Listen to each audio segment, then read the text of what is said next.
We don't have even a single time to think about death. মৃত্যু নিয়ে ভাবার একটা মুহূর্ত আমাদের নাই, কিন্তু পৃথিবীর সবচাইতে সুনিশ্চিত বিষয় হচ্ছে মৃত্যু, ঠিক কিনা? The most certain thing in our life is death. আমাদের জীবনের সবচাইতে সুনিশ্চিত বিষয় হচ্ছে মরণ, মরবই আমরা। And the most uncertain thing in our life is the time of death. আর আমাদের জীবনের সবচেয়ে অনিশ্চিত বিষয় হচ্ছে মৃত্যুর সময়। আমরা জানি না মরবো, যে এটা জানি, জানেন না, কিন্তু কখন মরবো এটা জানি। দুনিয়ার সম্পদ, লোভ, লালসা এগুলো নিয়ে পড়ে থেকো না। এই যে আমাদের ফ্যামিলি, আমাদের বাচ্চা কাচ্চা, আমাদের এত টাকা পয়সার হিসেব, মাস শেষে বাড়ি ভাড়া, গ্যাসের বিল, এইটা সেটা, আপনি কি মনে করছেন যে আপনি চলে গেলে এগুলো থেমে থাকবে? কিছুই থেমে থাকবে না, সব চলবে আগের মতো, থাকবেন না আপনি। আমিহীন দুনিয়া মানে এমন দুনিয়া যেটাতে আমি নাই, সব চলে। সকাল গড়িয়ে বিকেল হয়, শীত শেষে গ্রীষ্ম আসে, দিন শেষে রাত নামে, সব চলে, নাই শুধু আমি। চিল্লায় বলেন ঠিক কিনা? অনেক ব্যস্ত আমরা। এই দুনিয়ার পুরো জীবনটা এটা হচ্ছে লালসাময় একটা জীবন, লোভ, মরিচিকা, মায়াজাল। এই মায়াজালে আমরা আটকে আছি, ফলে মৃত্যুর কথা আমরা ভুলে গিয়েছি। পাগলের মতো ছুটছি, আরো টাকা লাগবে, আরো খ্যাতি লাগবে, আরো যশ লাগবে, আরো দাপট লাগবে আমার। এত টাকা দিয়ে কি হবে? এত সম্পদ দিয়ে কি হবে? এত ব্যস্ততা দিয়ে কি হবে তোমার? স্টপ, থামুন, অনেক হয়েছে, আন্না, থামুন। Take a rest, take a breath and think about death. Think that you have to go back to your Lord. একটু বসেন না, একটু ভাবেন যে আমাকে চলে যেতে হবে, চলে যেতে হবে। এই কোলাহল, এই ব্যস্ততা, এগুলো থাকবে, থাকবো না আমি। সাইয়েদনা ওমর ফারুক বলেছেন, মুতু ক্বাবলা আন তামুতু, মরার আগে একবার মরো। হাসিবু ক্বাবলা আন তুহাসাবু আলাইকুম, তোমার হিসাব নেওয়ার আগে তুমি একবার নিজের হিসাবটা করো না। কাগজ বের করে একটু লিখো না কি কি ভালো কাজ করছিলা, যেগুলো দিয়ে নাজাতের ওয়াসিলা হতে পারে, 1 2 3, আর কি কি আকাম কুকাম করছো দেখো না, লিখে দেখো তোমার অবস্থাটা কি। মরার আগে একবার মরো। মরার আগে খাটের মধ্যে শুয়ে শটান করে চোখ বন্ধ করে একবার মরার ভান করে দেখেন কেমন লাগে। চোখটা বন্ধ করেন আর ভাবেন আপনি নাই, কি কি হতে পারে ভাবেন। আপনার ছেলে মেয়েরা কান্না জুড়ে দিবে, আপনার প্রাণের স্ত্রী বিলাপ শুরু করে দিবে, বন্ধু বান্ধবের চিৎকার আর মাতম, স্থানীয় এলাকার মসজিদে ঘোষণা, অমুক এলাকার নিবাসী অমুক ভাই অমুকের ছেলে অমুক দুনিয়ায় নাই। সব আত্মীয়রা চলে আসবে, ফেসবুকে স্ট্যাটাস দেয়া হবে, সবাই সবাইকে জানাবে বিকাল 4টায় অমুক হাই স্কুল ময়দানে আপনার জানাজা। ছুটে আসবে, সবাই ছুটে আসবে আপনাকে শেষ বিদায় দিতে, গুড বাই জানানোর জন্য, আল ওয়াদা, বিদায় জানাতে আসবে সবাই। 4 তাকবীর দিয়ে আপনার জানাজা হবে, অশ্রুসিক্ত জানাজায় আপনার বিদায় হবে। কাঠের খাটিয়ার মধ্যে করে কাঁধে তুলে আপনার কবরে নেওয়া হবে, আগে থেকে খুঁড়ে রাখা কবরটার মধ্যে আপনারে বিছিয়ে দেয়া হবে, বাঁশের কচি দিয়ে তার উপরে মাটির চাপা দিয়ে সব চলে যাবে। ভাবেন না একবার চোখ বন্ধ করে, this is the circle of life, this is the nature of life. এটা সবার হবে, আমার হবে, আপনার হবে। এত মায়া, এত ভালোবাসা কই যাবে? কেউ থাকবে না, সবাই আপনার অন্ধকার কবরে রেখে দিয়ে চলে আসবে। উপরে বাঁশের কঞ্চি, তার উপরে মাটির চাপা, অন্ধকার আর অন্ধকার। এই অন্ধকার যেন শেষ হতে চায় না, শুধুই অন্ধকার, ঠিক কিনা? এজন্য আমাদের চলে যেতে হবে। দাদা গেল, চাচা গেল, মামা গেল, আমাদেরকেও যেতে হবে, জোরে কোন ঠিক কিনা? একদিন মাটির ভেতরে হবে ঘরে মন আমার, কেন বন্ধ দালান ঘর, প্রাণ পাখি উড়ে যাবে পিঞ্জর ছেড়ে।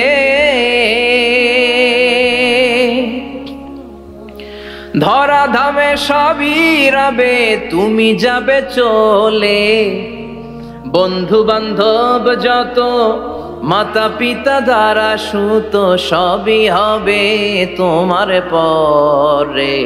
মন আমার কেন বান্ধ দালান ঘর, একদিন মাটির ভেতরে হবে ঘরে মন আমার, কেন বান্ধ দালান ঘর, ঠিক কিনা? সব করে থাকবে, চলে যেতে হবে আমাদেরকে।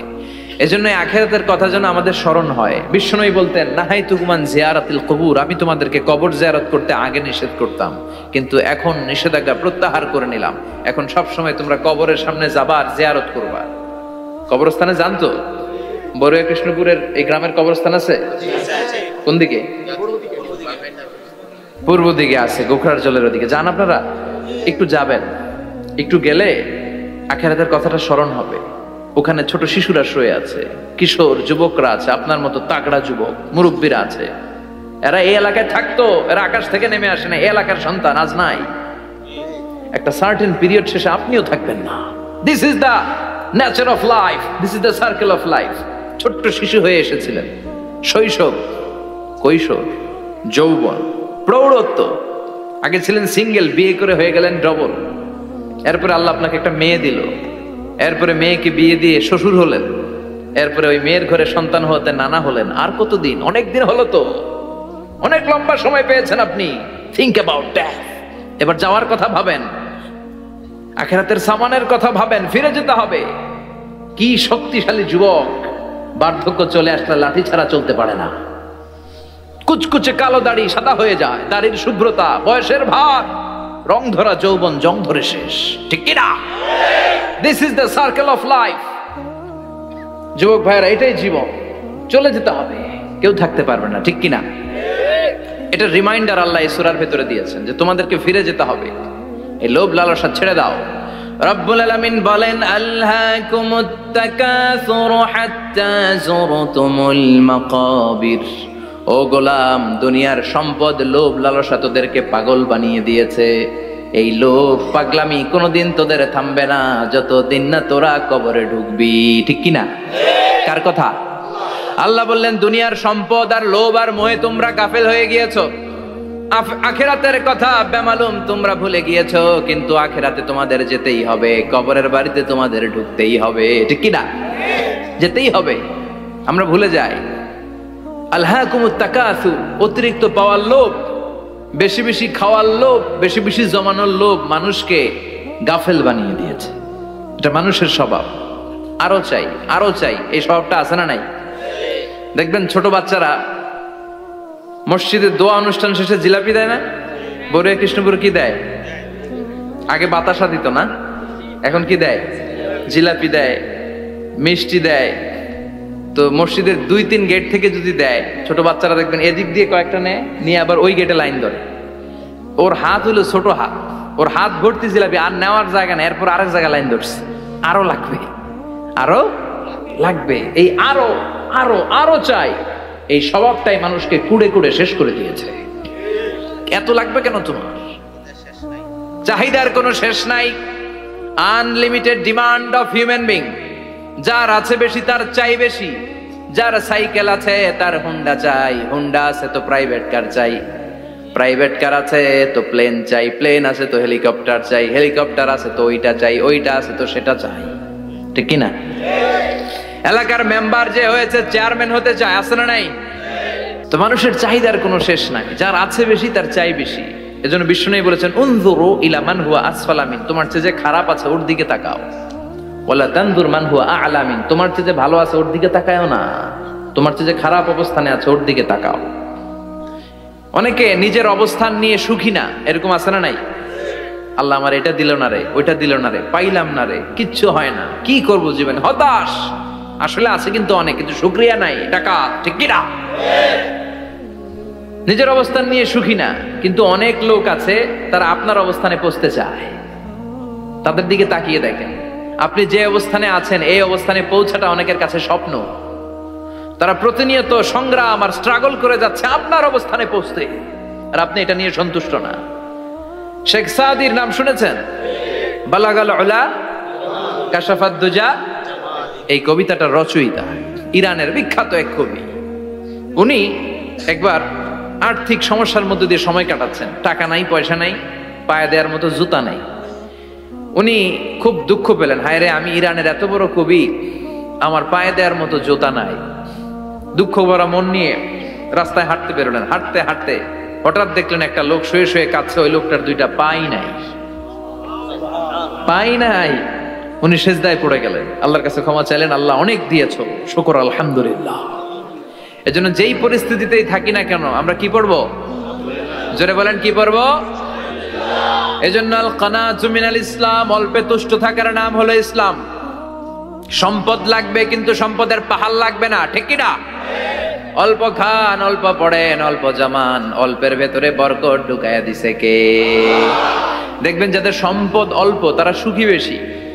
জরিপে এটা দেখা গিয়েছে, অনেক সার্ভেতে এটা এসেছে, যারা সম্পদশালী এরা দুঃখী বেশি, এদের দুঃখ বেশি, টেনশন বেশি। খুব স্বাভাবিক, টাকা যার বেশি রোগ তার বেশি, টাকা যার বেশি টেনশন তার বেশি, টাকা যার বেশি ঘরে শান্তি তার কম। আছে না নাই? ঘরের ভেতরে অশান্তি, ছেলে কথা শোনে না, ছেলে টানে গাঞ্জা, মেয়ে করে পরকিয়া। আছে না নাই? স্ত্রী কথা শোনে না, ভালোবাসা নাই, ঘরটা জাহান্নামের টুকরা। রোগ বালাই, এক একটা হসপিটাল বিল পরিশোধ করতে মাসে 5 লাখ 10 লাখ। আছে না নাই? কিছু খেতে পারে না, ডাক্তার একেবারে ডায়েট মেনু বেঁধে দিয়েছে। ডায়েট, ভেরি ডায়েট মেনু, এটা এটা এটা এটা কিছুই খাবেন না, শুধু গরু খাবেন না, খাসি খাবেন না, চিংড়ি খাবেন না, খালি ঘাস খাবেন। ইচ্ছে মতো ঘাস খাবেন, মানে ঘাস জাতীয় যত আইটেম আছে সব খাবেন, শাক খাবেন, সবজি খাবেন, সালাদ খাবেন। গরু, চিংড়ি, মুরগি, গোশত, ইলিশ কিছু খেতে পারে না। তাহলে রোগ বেশি, খাওয়ার মজা নাই, ঘরে সাংসারিক শান্তি নাই, খালি ব্যারাম আর ব্যারাম, ঠিক কিনা? কিন্তু সম্পদের পাহাড় ঘটেছে। আর অল্প যারা খায়, অল্প পড়ে, রিক্সাওয়ালা, কুলিওয়ালা, অল্প বেতনের চাকরি, কিন্তু হক হালালি মেনে চলে, দেখবেন শান্তি আছে অনেক। হ্যাঁ, বাসা ভাড়া দেয়, ফ্যামিলি চালায়, বাচ্চাদের স্কুল বিল, এরপরও মাস শেষে 1-2 হাজার টাকা হাতে থেকে যায়। আর ওর প্রতি মাসে 10 কোটি টাকা ইনকাম, তারপরও ব্যাংকের ঋণ আছে না নাই? সুখ কারে বলে? কিভাবে আপনি সুখকে ডিফাইন করবেন? সুখ তো টাকায় কিনা যায় না, শান্তি টাকা দিয়ে হয় না, শান্তি দেওয়ার মালিক কে? শান্তি আছে অল্প খেয়ে শুকর করার মধ্যে, শান্তি আছে আলহামদুলিল্লাহর মধ্যে। চিল্লায় বলেন ঠিক কিনা? এজন্য অল্প খাবো, অল্প পড়বো, অল্প জামাবো, অল্পের ভেতরে বরকত দিয়েছে কে? দেখেন ধনী ভাইরা খেতে পারে না, কিন্তু রিক্সাওয়ালার কি সমস্যা হয়? রিক্সাওয়ালারা সব খেতে পারে, কুলিওয়ালা, দিন মজুর, এরা একেবারে স্লিম সুঠাম দেহি, মেদহীন পেট, পেটে কোনো মেদ নাই, ভুড়ি নাই। আর কুটিপতিদের মেদ আছে না নাই? এত বড় বড় পেট, ঠিক কিনা? আমাদেরও পেট আছে, তবে হালাল পেট, এটা হারাম টাকা দিয়ে এই ভুড়ি বানাই নাই আমরা। চিল্লে বলেন ঠিক কিনা? রিক্সাওয়ালা, কুলিওয়ালা নিজেও নামাজ পড়ে, বউও নামাজ পড়ে, বাচ্চাটাও নামাজ পড়ে, রিক্সা চালায় আর জিকির করে লা ইলাহা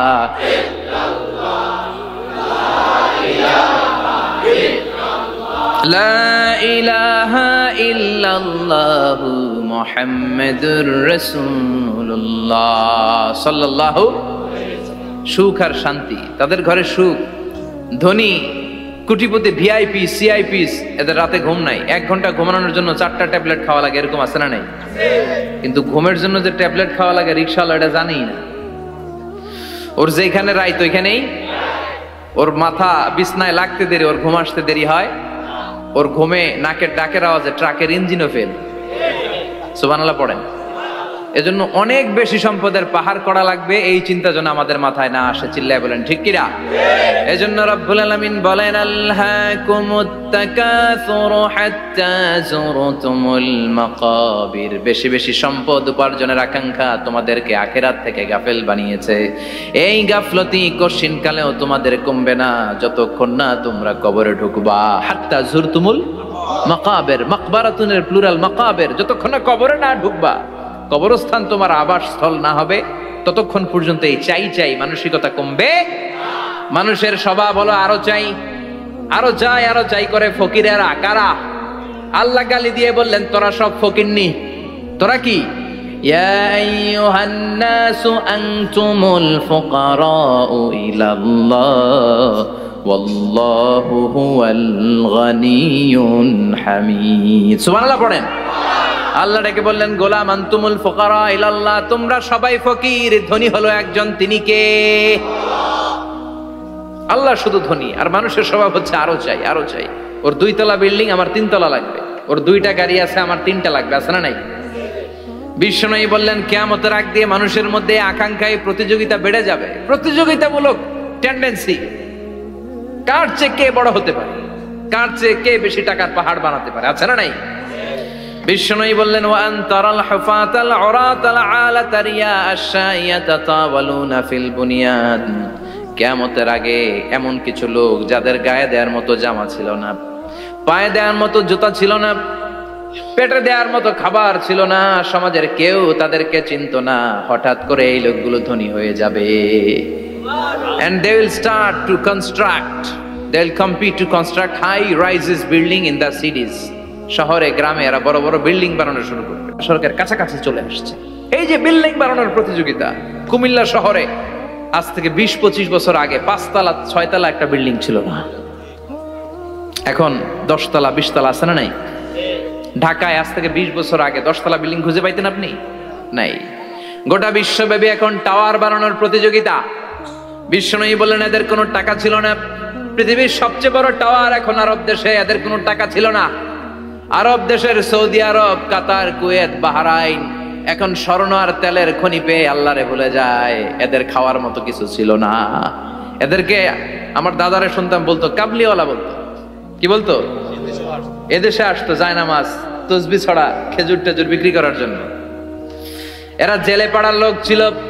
আরব সাগরের তীরবর্তী এলাকার মানুষ, সাগরের মাছ মেরে এরা জীবন ধারণ করতো। আল্লাহ এদেরকে তেলের খনি দিলেন, গ্যাসের খনি দিলেন, এখন তারা বড় বড় টাওয়ার বানায়, আছে না নাই? বুর্জ আল খলিফা, কি উঁচা বিল্ডিং, 828 মিটার উঁচু। জেদ্দা আছে 1000 মিটার উঁচু কিংডম টাওয়ার। তাইওয়ানে আছে তাইপেডাং টাওয়ার 101 তলা। মালয়েশিয়া আছে পেট্রোনাস টুইন টাওয়ার 88 তলা। চায়নাতে আছে সাংহাই টাওয়ার, একটার পর একটা টাওয়ার। প্রতি বছর অ্যানাউন্স করতেছে যে ওদেরটা আছে আমাদেরটা বড় বানাবো। কাতার কয় ওরা বানাইলে আমরা পারবো না কেন, আমরা বানাবো আরো বড়, আছে না নাই? শাগালাত কুমুত তাকাসুর, যে আরো লাগবে, আরো বড় হতে হবে, এই টেন্ডেন্সি মানুষকে আখিরাত থেকে একেবারে গাফেল বানিয়ে দিয়েছে। চিল্লায় বলেন ঠিক কিনা? টাকার পাহাড় বানাতে চায়, দরকার থাকলেও চায়, না দরকার থাকলেও চায়। বর্তমান পৃথিবীর সবচেয়ে ধনী লোকটার নাম জানেন? কি নাম? হ্যাঁ, বিল গেটস। ওর যে কত টাকা ও নিজেও জানে না। ওর পকেট থেকে যদি $100 একটা বান্ডিল পড়ে যায়, এটা তুলতে ওর যত সময় লাগবে, ও না তুলে যদি হেঁটে, যে আইডিয়া নিয়ে হাঁটতেছিল ওইটা নিয়ে হাঁটে, ওদিকে আরো বেশি ইনকাম হয়ে যাবে। এত টাকা তার, এটা তোলার সময় তো তার নাই।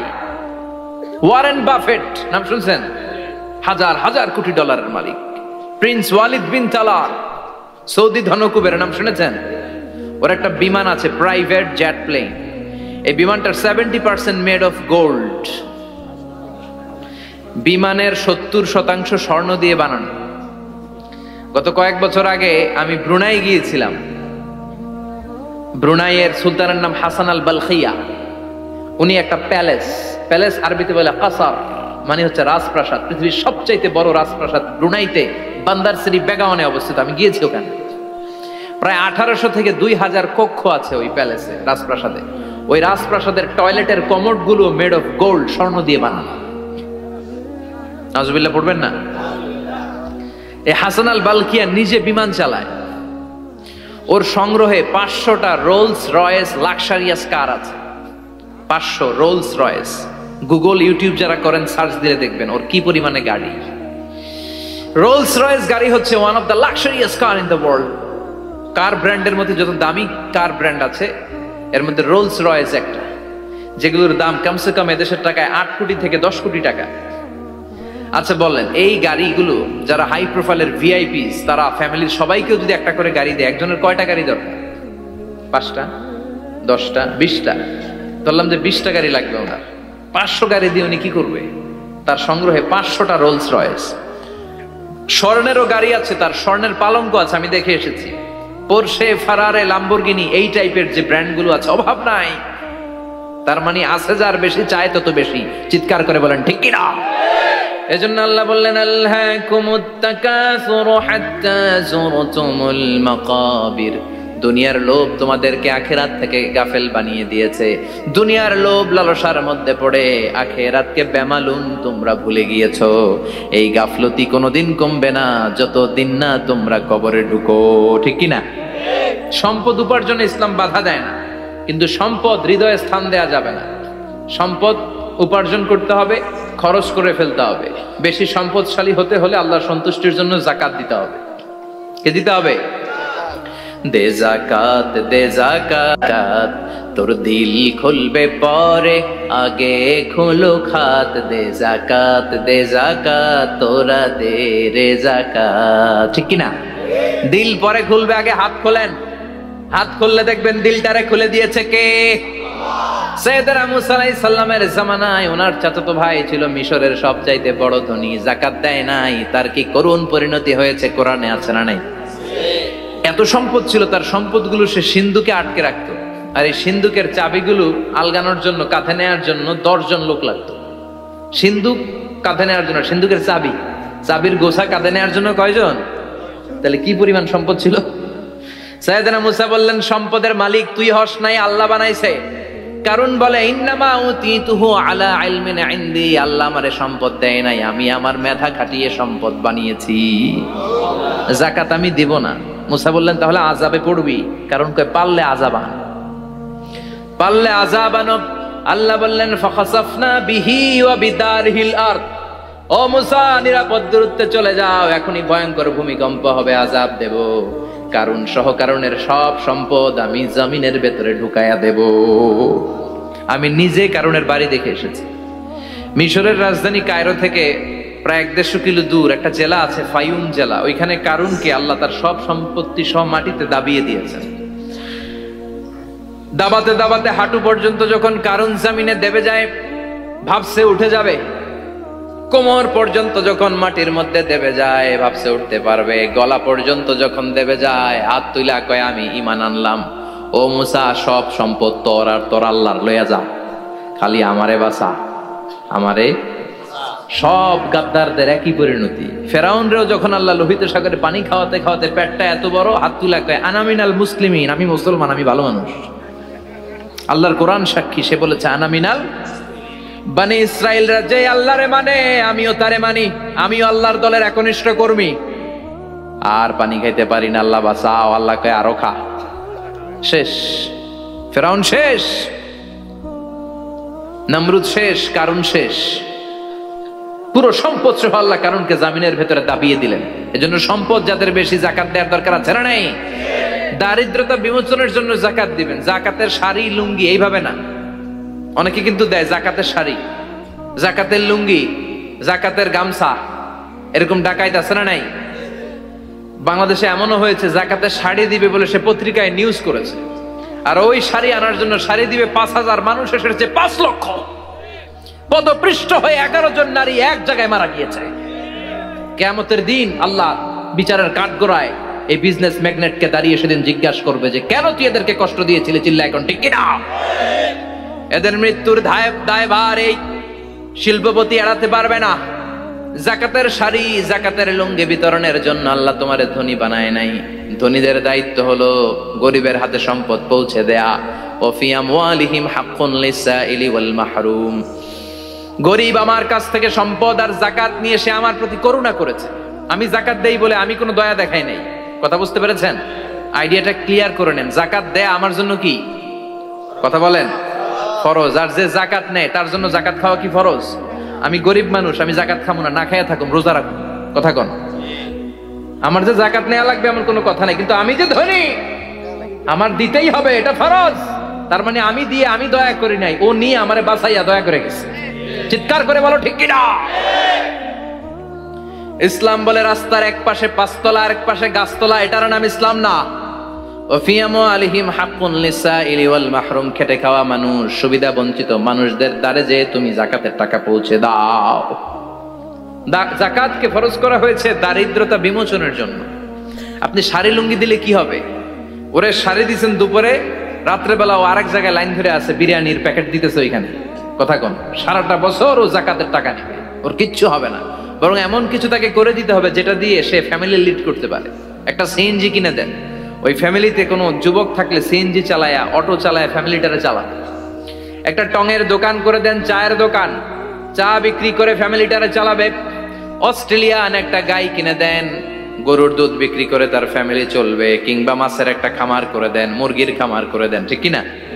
ওমরে ফারুক বলতেন, এমন ভাবে যাকাত দাও যাতে করে যাকে জাকাত দিয়েছে জীবনে কোনোদিন সেজন্য আর কারো কাছে যে হাত পেতে জাকাতের জন্য দাঁড়িয়ে না থাকে।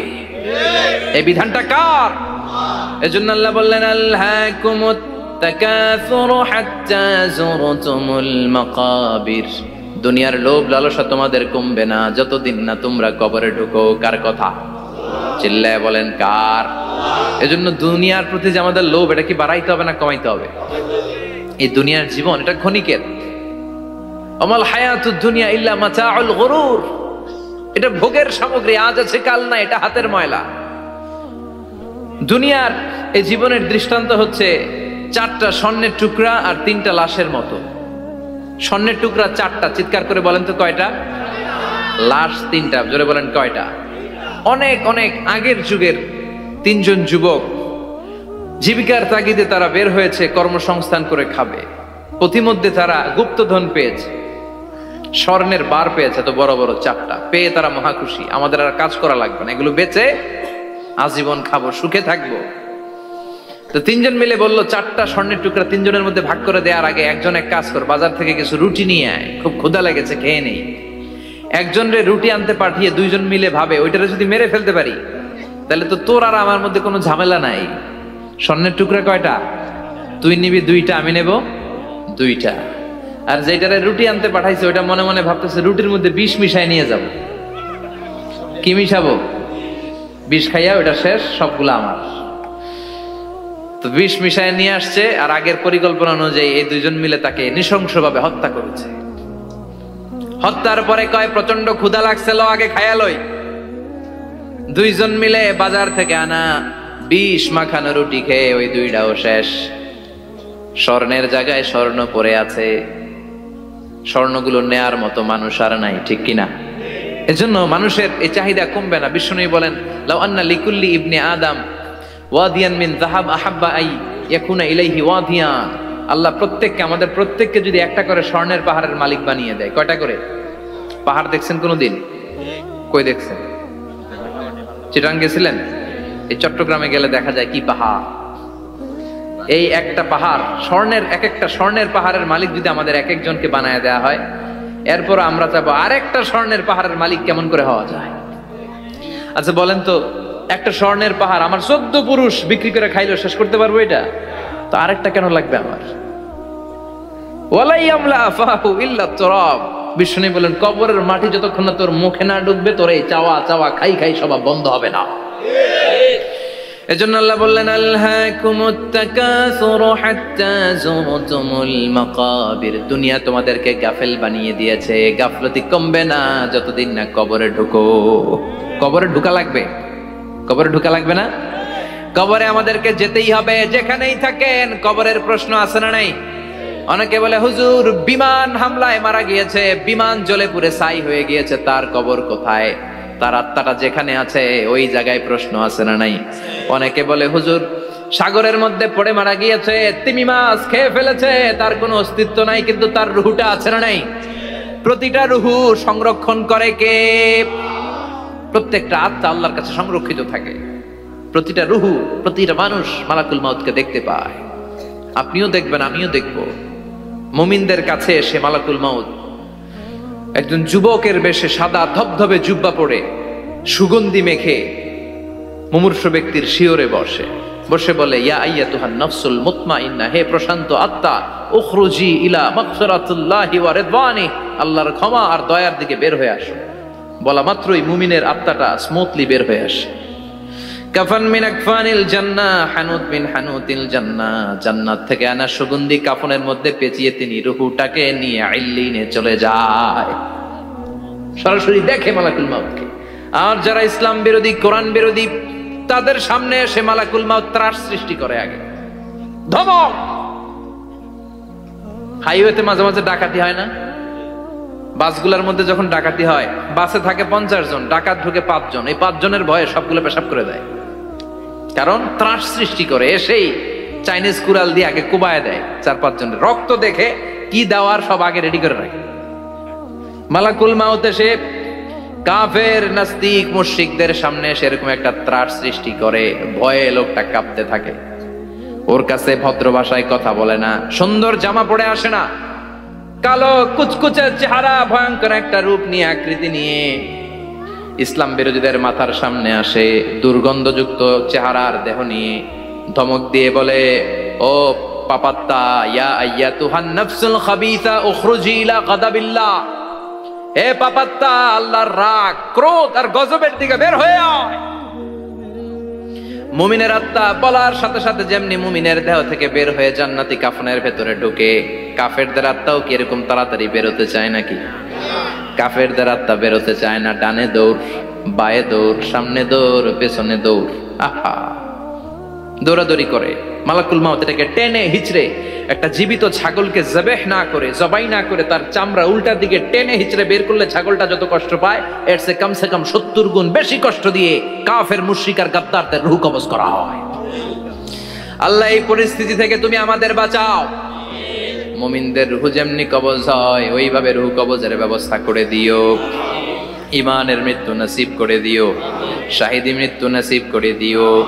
আমাকে শহীদ করে সেই মিছিলে শামিল করে নিও, যে মিছিলের নেতা মীর হামজা, খুবাইবে খাব্বাব,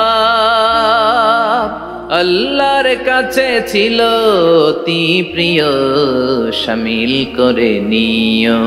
আমাকে শহীদ করে সেই মিছিলে শামিল করে নিও। পড়েন আমিন, আরো জোরে পড়েন আমিন।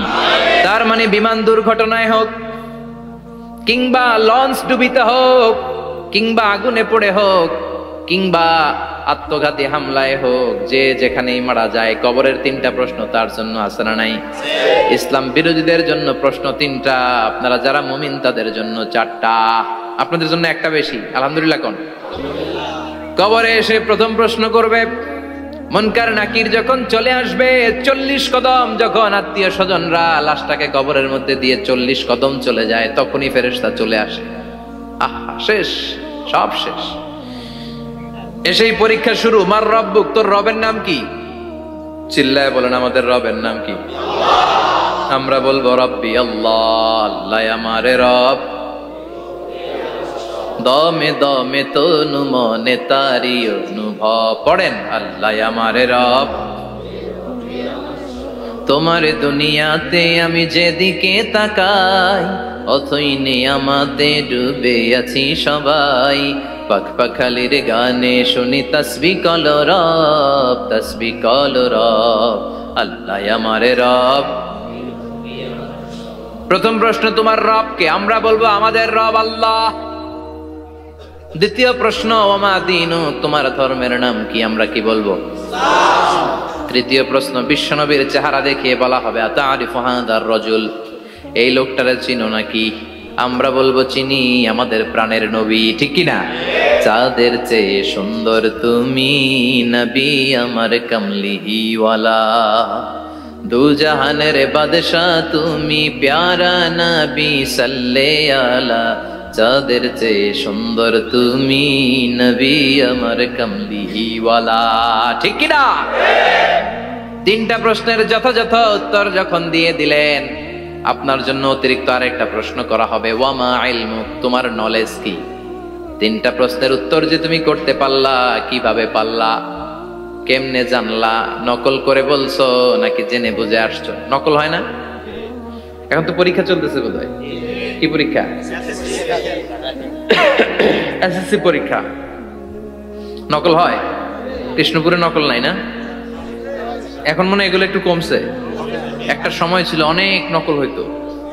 পাঞ্জাবের ভিতরে নকল, পকেটে নকল, টুপির ভিতরে নকল, মৌজার ভিতরেও নকল। এমনকি মেয়েরাও নকল করে পরীক্ষার হলে, আছে না নাই? স্কেলের মধ্যে লিখে নিয়ে যায়, হাতের মধ্যে লিখে নিয়ে যায়, ওড়নায় লিখে নিয়ে যায়, কাপড়ে লিখে নিয়ে যায়, আছে না নাই? ফেরেশতারা বলবে, নকল করছো নাকি? কেমনে জানলা? 3টা প্রশ্নের উত্তর তুমি কেমনে বললা? আল্লাহ তোমার রব, ইসলাম তোমার ধর্ম, এই লোকটা বিশ্বনবী, কেমনে চিনলা? আপনাকে তখন বলতে হবে, আমি কোরআন থেকে শিখেছি, আমি হাদিস থেকে শিখেছি, আমি ইসলাম জেনে বুঝে মেনেছি, আমি আন্দাজে কোথাও ঘুরি নাই। চিল্লা এখন ঠিক কিরা? আপনাকে বলতে হবে। এজন্য শিখতে হবে, প্রতিনিয়ত ইসলাম সম্পর্কে জানতে হবে, আখের গোছাতে হবে, জীবনটাকে আলোকিত করতে হবে। চিল্লায় বলেন ঠিক কিনা? চারটা প্রশ্নই যখন হয়ে গেল, ফেরেশতারা বলবে আহলান ওয়া সাহলান ওয়া মারহাবান বিক, খোশামদেদ, কংগ্রাচুলেশন, খোশামদেদ, কংগ্রাচুলেশন, সব প্রশ্নের উত্তর তুমি পেরেছো। ফায়ুফসাহু লাহু কবরুহু ৭০ যিরান, আপনার কবরটারে ৭০ হাত লম্বা করে দেয়া হবে। ওয়ায়ুফতাহু লাহু বাবুন ইলাল জান্নাহ, আপনার কবর থেকে জান্নাতের দিকে দরজা খুলে দেয়া হবে। ওয়ায়ুলবাসু মিন লিবাসি আহলিল জান্নাহ, জান্নাতের দুইটা রেশমি কাপড়ের পোশাক এনে আপনারে পরিয়ে দেয়া হবে। আর বলা হবে নাম কানাউমিল আরুস, ঘুমাও, sleep, you should get some sleep now, তোমাকে লম্বা সময় পাড়ে দিতে হবে, ঘুমাও। কানাউমিল আরুস, যেমনি বর বাসর রাতে আরামসে ঘুম দেয়, বাসর রাতে যেমনি বর কনেকে নিয়ে মধুর ঘুম দেয়, তুমিও ঘুমাও, কেউ তোমার ঘুম ভাঙবে না। মালাক ইসরাফিলের, কিয়ামতের জন্য ইসরাফিলের সিংহায় যে ফুৎকার আছে, ওই ফুৎকার ছাড়া কোনো কিছুই তোমার ঘুম ভাঙাতে পারবে না। আলহামদুলিল্লাহ পড়েন। আল্লাহ আমরাও যেন চারটা প্রশ্নের উত্তর দিয়ে লম্বা একটা ঘুম দিতে পারি, পড়ে না আমিন। ওয়াম্মাল কাফির ওয়া আহলুশ শিমাল, আর ইসলাম বিরোধী যারা, তাদের সামনে আসবে মালাকান আসওয়াদান আজরাকান, কৃষ্ণ বর্ণের দেহ, নীলাভ বর্ণের দুটো চোখ, গায়ের রং কালো, চোখের রং নীল, দেখতে কেমন লাগে? আলিফ লাইলার ভূতের মতো, কথা কন। গায়ের রং কালো, চোখের রং নীল। ফেরেশতা দুইটা আসবে, এসে ত্রাস সৃষ্টি করবে, এসে বলবে বল তোর রবের নাম কি? মার রব্বুক। ইসলাম বিরোধী মুশরিক, কাফের, নাস্তিক এরা বলবে আমি জানি না আমার রবকে, আমি জানি না, আমি তো আজীবন শুধু চেয়ার করেছি, মদ খেয়েছি, আমি ধর্ষণে সেঞ্চুরি করেছি দুনিয়ার বুকে, আমি টেন্ডারবাজি করেছি, চাঁদাবাজি করেছি, আমি মাস্তানি করেছি, আমার দাপটে এলাকার ইসলাম প্রিয়রা বাসায় ঘুমাতে পারে না। আমি ছিলাম টেন্ডারবাজ, আমি ছিলাম গডফাদার, সন্ত্রাসীদের লিডার, আমি ছিলাম ডন 1 2 3 সব, আমি ছিলাম ডনের ডন, আমি ছিলাম মাস্তান, রংবাজ, রব টপ কি আমি তো জানি না। লাদ্রি লাদ্রি, আমার জিজ্ঞেস করো না। আবার প্রশ্ন করা হবে ওয়ামা দীনুক, তোর ধর্মের নাম কি? বলবে লা আদরি, আমার কোনো ধর্ম নাই, আমার কোনো ধর্ম নাই, আমি শুধু মৌজ মাস্তিতে ছিলাম, আমি আনন্দ ফুর্তি করেছি, ইসলাম নিয়ে আমার মাথা ব্যথা ছিল না, আজীবন ইসলামরে আমি বাস দিয়েছি। চিল্লায় বলেন ঠিক কিনা? ইসলাম বিরোধীদের সাথে ছিল আমার চলাফেরা, আমার সব সাঙ্গপাঙ্গ ছিল গুন্ডা, বদমাশ, ইসলাম বিরোধী। রব কি, ইসলাম কি, এগুলো আমি জানি না, আমার এগুলো জিজ্ঞেস করো কেন? ধর্ম কি আমি জানি না, আমি কিচ্ছু মনে করতে পারছি না। 3 নম্বর প্রশ্ন করা হবে আতারিফু হাদার রাজুল, দেখো তো এই লোকটারে চিনো কিনা? কয় না, চিনি না, তবে মনে হয় এই লোকটারে দুনিয়ার বুকে আমি গালি দিতাম, এই লোকটার বিরোধিতা করতাম, ব্লগের মধ্যে এই লোকটার ব্যাপারে কুৎসা রটনা করতাম, এই লোকটার কার্টুন বানিয়ে আমি হিংসা ছড়িয়ে দিতাম, এই লোকটার ব্যাপারে আমি এলাকার মধ্যে অপপ্রচার চালাতাম। ফেরেশতারা বলবে তাই, এই ছিল তোর ডিউটি, দাঁড়া এখনই আমাদের খেলা শুরু, এখনই শুরু। ফায়ুতরাকু বিমাতারিকা মিন হাদিদ, লোহার একটা হাতুড়ি দিয়ে মাথা থেকে পা পর্যন্ত পিটানো হবে, পিটিয়ে ওর গোশতর হাড্ডিগুলোকে থেতলে ফেলা হবে।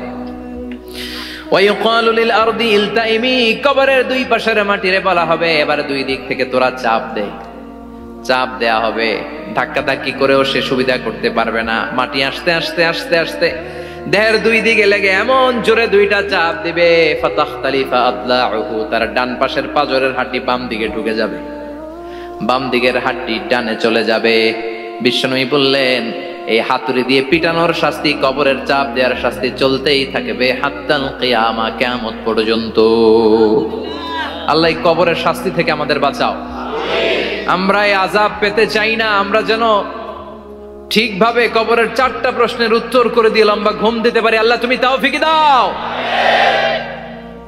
এজন্য আল্লাহ বললেন গোলাম দুনিয়া নিয়ে পাগল হয়ে থেকো না, এই দুনিয়ার জীবন আসল জীবন নয়, আসল জীবন হলো কবরের জীবন। জোরে বলেন ঠিক কিনা? এই জন্য মাঝে মাঝে কবরে যাবেন, কবরস্থানে দাঁড়িয়ে চিন্তা করবেন এই জায়গায় আমারও আসতে হবে, দিন যাবে, রাত আসবে, বৃষ্টি হবে, শীত আসবে, কেউ আমার দেখতে আসবে না, একা থাকতে হবে, একা বড় একা, অন্ধকার, বড়ই অন্ধকার। ওই কবরের জীবনের সামান গোছানোর দরকার আছে না নাই? ওই কবরে সুখে শান্তিতে থাকতে চাইলে নামাজ পড়ার দরকার আছে না নাই? কোরআন পড়ার দরকার আছে না নাই? ছেলে মেয়েগুলোরে মানুষের মতো মানুষ করার দরকার আছে না নাই?